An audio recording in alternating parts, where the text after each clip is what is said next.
Oke, saya coba share screen kelihatan kah? Selamat siang. Assalamualaikum Kelihatan Pak warahmatullahi Imron. wabarakatuh. Oke, terima kasih.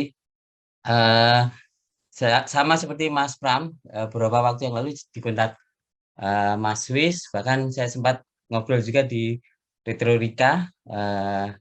Bagi yang di sekitar Malang, saya kira sudah sangat familiar. Dan akhirnya kemarin waktu diskusi kita diskusi kecil-kecilan ya. Saya coba untuk menyimpulkan bahwa saya diminta untuk bicara tentang big data, atau saya lebih suka menggunakan Mahadata. Kenapa Mahadata ya? Karena salah satunya kalau big data itu istilah bahasa Inggris, kalau Mahadata ini istilah Indonesianya. Jadi saya menemukan buku juga yang bahasa Indonesia menggunakan istilah Mahadata, sehingga saya lebih convenient, lebih nyaman menggunakan Mahadata untuk kita agar semakin otentik Indonesianya. Oke, saya coba sebenarnya ini Bu, pertama saya ucapkan banyak terima kasih atas kesempatan yang diberikan. Saya malah ketika mencoba untuk mencari referensi, membaca-baca untuk menyampaikan materi ini, malah kemudian melakukan refleksi. Jadi saya dipaksa Om Swiss dan teman-teman ini untuk melakukan refleksi untuk saya sendiri sebagai seorang peneliti ya di bidang satwa liar. Sedikit perkenalan ya. Saya di Fakultas Kehutanan, saya di Laboratorium Satwa Liar, seperti di foto itu. Dan kalau ada teman-teman yang tertarik untuk berkomunikasi atau tanya-tanya terkait dengan apa yang saya sampaikan, nanti bisa coba kontak email saya atau coba lihat profil saya di beberapa sumber. Nah, saya akan coba masuk ke konsep big data atau mahadata, nggih. Saya masih terbiasa menggunakan big data. Jadi eh, mahadata ini sama istilah ini kalau teman-teman akan mencari di internet dengan istilah big data. Jadi akan sama, tidak akan berbeda, hanya ini nama lokalnya saja. Teman-teman pasti sudah familiar lah, ada nama lokal burung, ada nama Indonesianya, ada nama Latinnya, itu seperti itu aja sebenarnya. Nah, ada definisi penting yang perlu kita pertimbangkan di sini, bahwa mahadata itu menyangkut 5V kalau di istilah big data ini. Pertama terkait dengan volume. Jadi mahadata itu pertama ukurannya harus besar dan jumlahnya harus besar.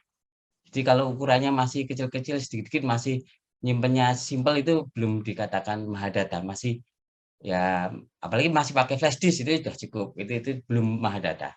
Dalam konteks volume itu, kemudian variasi datanya juga sangat tinggi.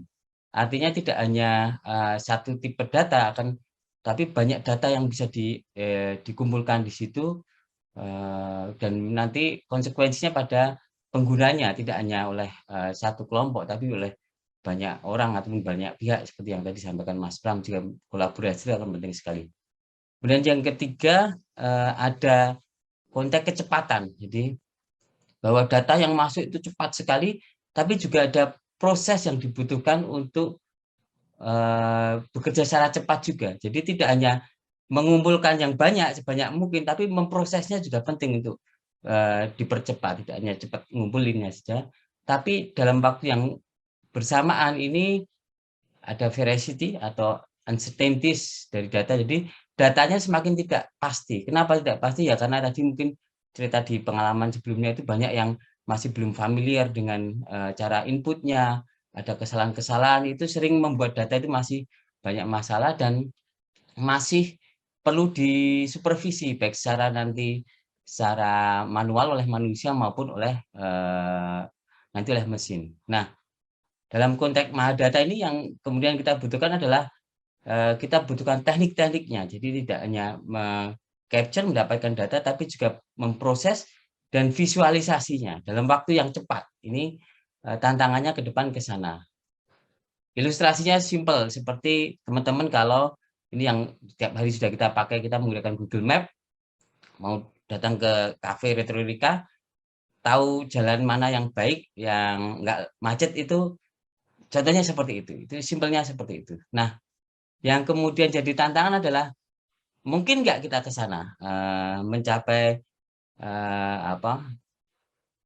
posisi seperti itu, di mana data dikumpulkan secara cepat, diproses secara cepat, dan juga divisualisasi secara cepat dan bermanfaat. Nah, ini yang nanti akan jadi tantangan besar, tantangan bersama ya saya kira untuk memahami Mahadata itu sendiri.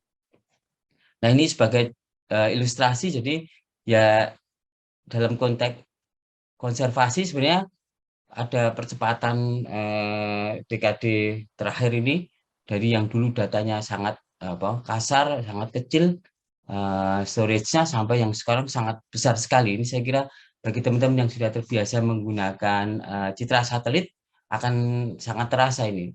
Terutama teman-teman kemarin yang di dapur Burnes dalam membuat pemodelannya itu akan terasa sekali bahwa datanya semakin besar dan semakin cepat bisa mendapatkan datanya.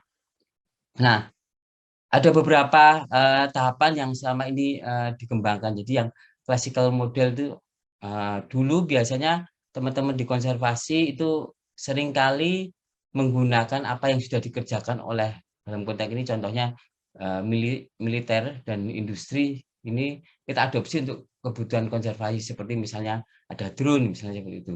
Dulu tahun 2008 itu saya sempat ikut summer course tentang conservation genetik itu, ya teman-teman conservation genetik rata-rata masih numpang di teman-teman biomed untuk melakukan kajian karena alatnya jauh lebih advance di sana.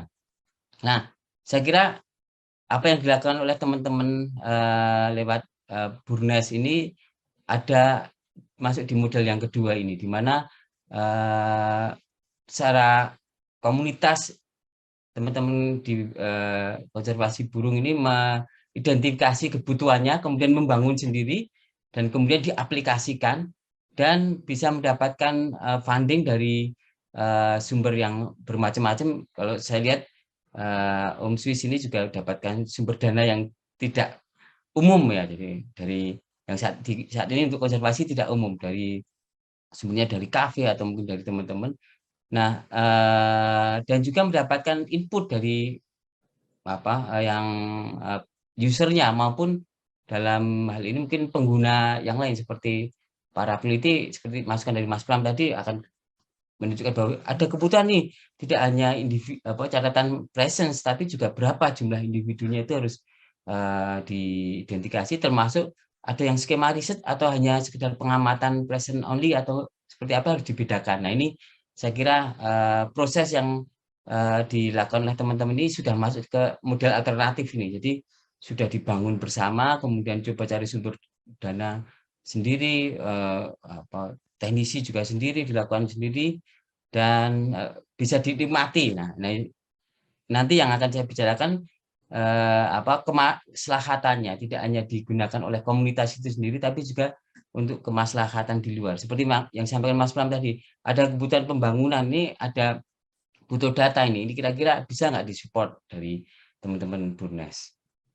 Nah, saya kira aplikasinya contohnya langsung saya pakai ya, teman-teman di Burnes di Citizen Science Project untuk Mahadata itu saya kira nanti di akhir akan saya coba refleksi apa yang sudah kita capai di Burnes ini. Saya kira saya tidak perlu menjelaskan ini. Nah, dalam konteks pengembangan Mahadata ini sebenarnya yang ditekankan dalam 4V tadi, bahwa processing yang membutuhkan waktu yang relatif cepat dan datanya besar ini sampai saat ini masih tetap membutuhkan kombinasi antara manusia dan mesin. Nah, cuma selama ini yang saya amati, moga-moga saya salah ya, ini kita masih sangat mengandalkan kemampuan manusia untuk memproses data itu sendiri. Nah, ini yang saya kira nanti akan jadi tantangan depan, terutama saya lihat kemarin Mas Wis juga cerita bahwa ini yang handle nggak banyak, ini harus banyak bantuan. Ini saya kira jadi tantangan ke depan. Jadi kalau datanya semakin banyak, proses filteringnya harus semakin sering, orangnya hanya satu orang ya akan berat sekali nanti saya. Dan ini untuk kriteria Mahadata tadi untuk konteks kecepatan processing ini ya belum termasuk tinggi, masih relatif masih mengandalkan kemampuan manusia untuk mendeteksi. Saya punya mahasiswa juga yang sedang penelitian di lapangan menggunakan bayi autistik dengan data yang banyak sekali. Itu dalam waktu 1 bulan hanya bisa menganalisis 1 hari, data 1 hari. Ini kalau prosesnya seperti itu jadi ketinggalan jauh. Datanya sudah dikumpulkan 1 bulan, nanti butuh waktu sampai 30 bulan untuk menyelesaikan. Ini saya kira tantangan ke depan kita harus menemukan talent-talent yang bisa membantu kita. Ya tadi Mas Bram mengingatkan, jangan ngandalin teman-teman konservasi aja, teman-teman di bidang yang lain itu harus dimasukkan. Nah, mesin saya kira perlu dipertimbangkan lagi, kita perlu menggunakan mesin, dan kemudian tadi juga sudah diceritakan banyak bahwa apabila ada keanehan-keanehan, maka peran manusia di situ. Nah, salah satu proses yang bisa dikembangkan ya dengan ini, menggunakan data yang sudah di-store dan sudah di-approve itu sebagai reference terhadap data baru yang masuk. Nah, ini yang kemudian machine learning, artificial intelligence itu masuk di situ. Nah, kalau saya sementara ini bayangan saya masih mencoba menyederhanakan lagi, tidak sampai se-complicated itu. Mungkin kita bisa menggunakan peta spesies distribution model yang sudah dibuat untuk ABI ini sebagai dasar machine learning-nya. Jadi selama ada setoran data yang menyebutkan bahwa ada spesies di situ match dengan spesies distribution model yang kita buat, maka kita bisa mengapprove. Mesin akan mengapprove, tapi kalau itu tidak match, baru manusianya yang akan mengapprove. Nah, ini yang saya kira nanti ke depan coba bisa dikembangkan. Yang lain saya kira tadi juga sempat juga diobrolkan ya, bahwa wildlife crime ini saya kira juga penting juga untuk mulai dimasukkan, terutama pengamatan konteks perdagangan burung ya. Dan yang tak kalah penting sebenarnya, saya beberapa waktu yang lalu sempat ngobrol dengan teman-teman di Gakum ini, bercerita bahwa kalau teman-teman bea cukai di lapangan itu butuh pengambilan keputusan cepat untuk menentukan apakah barang temuan yang mereka dapatkan dari penumpang itu termasuk barang ilegal atau tidak. Nah, tentu saja petugas bea cukai itu sangat terbatas kemampuan untuk deteksi spesiesnya, bahkan ya mungkin jarang yang punya background itu. Kemudian yang kedua, variasi produknya juga sangat tinggi, dari mulai remahan sampai barang yang wujud masih utuh seperti gading seperti ini, atau mungkin kalau dulu banyak kasus burung itu disimpan di botol segala macam. Ini butuh kecepatan yang tinggi, karena kalau mereka menahan terlalu lama juga secara hukum tidak boleh. Kalau kemudian ada pelanggaran dan itu tidak tertangkap, mereka juga salah. Jadi kita butuh membantu teman-teman yang di wildlife crime ini untuk, ya kalau misalnya bisa dikembangkan burung Indonesia untuk selain untuk mengkoleksi data perdagangan, mungkin juga bisa membantu untuk teman-teman di bea cukai ini untuk bisa mengidentifikasi satwa-satwa apa yang ada di lapangan. Nah, next yang ingin saya sampaikan tentang kemaslahatan data. Jadi kalau boleh saya katakan piramida data ya. Jadi kemaslahatan data itu kalau boleh saya katakan yang paling puncak di atas itu. Nah, di mana posisi kita? Nah, kalau saya lihat kita sebagian besar ini juga self reflection untuk kami di universitas juga ya. Kita itu suka menyimpan aja di bawah itu. Disimpan, diselamatkan, itu saja mengambil menyimpan data itu. Nah, Burnes ini sebenarnya sudah mulai masuk ke aksesibel. Jadi data itu mulai bisa diakses, tadi sudah dijelaskan ada 14 penelitian yang coba menggunakan data itu. Nah, ya next step-nya kalau kami di universitas lebih senang kemanfaatannya di sitasi gitu ya. Tapi ternyata ada yang lebih tinggi lagi bahwa itu bisa digunakan dalam konteks berbagai stakeholder terlibat di situ, kemudian juga bisa direproduksi untuk kepentingan penelitian maupun kepentingan kemaslahatan yang lain. Nah, ini yang mungkin saya ingin menunjukkan perspektif bahwa ya meskipun ini sudah advance, saya lihat masih di level aksesibel, jadi masih bisa diakses, tapi kita belum benar-benar bisa memanfaatkan data itu untuk sampai dengan ya tadi kemaslahatan data untuk Kalau konteks ini ya untuk konservasi burung. Nah ini saya sedikit mengingatkan bahwa ada data itu juga memiliki life cycle. Jadi kalau sekarang mungkin semangat, mungkin nanti beberapa tahun lagi nanti agak melempem. Nah ini tantangannya juga teman-teman untuk menjaga semangat nih. Jangan sampai ada big man, kalau tidak ada big man nggak pada ngumpulin. Nah ini persistensi dari para user saya kira juga penting kalau ingin mencoba untuk mencapai tahap berikutnya bahwa data itu bisa bermanfaat. Ini yang harus hati-hati. Ada yang disebut dengan information entropy. Nah ini saya kira mungkin Om Swiss dan teman-teman sudah mulai mencoba untuk mengantisipasi ya. Tapi ini seringkali fakta terjadi di situ, di mana apabila ada individu-individu interest itu maka data itu masih akan terjaga. Tapi kemudian ketika interestnya sudah kurang, misalnya kalau kami di kampus itu ya sudah pensiun, data nggak ada yang apa yang ngurusi lagi, kemudian ya tinggal di storage saja, disimpan saja tanpa dimanfaatkan lebih lanjut, sampai nanti ya mohon maaf nanti kalau misalnya yang jaga data itu meninggal ya sudah habis itu. Nah ini yang menurut saya perlu hati-hati di kita bahwa kita tidak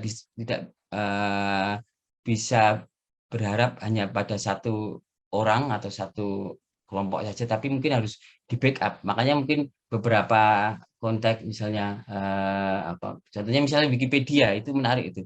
Wikipedia itu mereka berinteraksi dengan memberikan pengetahuan dengan cara ditulis bersama-sama. Ini saya kira mungkin nanti next step-nya perlu dipikirkan agar menjaga data itu bisa kemaslahatannya bisa tetap terus kepakai.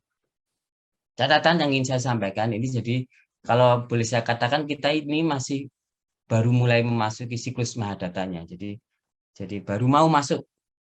Memang datanya sudah banyak. Mungkin Mas Luis dan kawan-kawan sudah mulai pusing dengan datanya. Kemaslahatannya gimana. Ini ternyata masih baru mulai masuk di Mahadata. Nah, dan karena memang kita masih banyak fokus di pengumpulan data, saya paham ini membutuhkan sumber dana yang banyak dan butuh dukungan yang banyak. Saya kira ini tantangan bersama bagaimana kolaborasi antar pihak itu bisa ditingkatkan, termasuk yang perlu kami saya ingatkan bagi saya pribadi maupun teman-teman ini membangun trust antar kita itu. Ini juga tantangan karena seringkali kalau penyakitnya di peneliti itu ya nyimpen data lama tapi nggak pernah ditulis, nggak pernah dianalisis. Pokoknya itu kemudian dataku gitu. Itu biasanya kan seperti itu. Tapi kita harus mulai store data, kemudian sharing data dipakai. Nah, tinggal pengaturan datanya itu penggunaannya seperti apa yang saya kira perlu diatur. Nah, terakhir yang ingin saya sampaikan ini ya teman-teman user ini sudah kode data. Jadi petugas teman-teman di Indonesia saya kira perlu memprosesnya menjadi amal jariah. Kenapa? Ya kalau data itu tidak diproses dan kemudian tidak bermanfaat ya itu tidak jadi amal jariah. Amal jariah itu ya amal yang akan bermanfaat terus-menerus. Nah, ini saya kira tantangannya akan di situ. Mungkin skema-skema voluntary perlu di sounding lagi lebih banyak ke teman-teman yang lain agar bisa terlibat terutama di bidang yang orang-orang yang sebelumnya mungkin nggak kenal burung mungkin juga akan tertarik untuk bergabung dengan kita. Sedikit titipan dari saya. Jadi ini saya melihat ada potensi yang sangat besar teman-teman yang ada di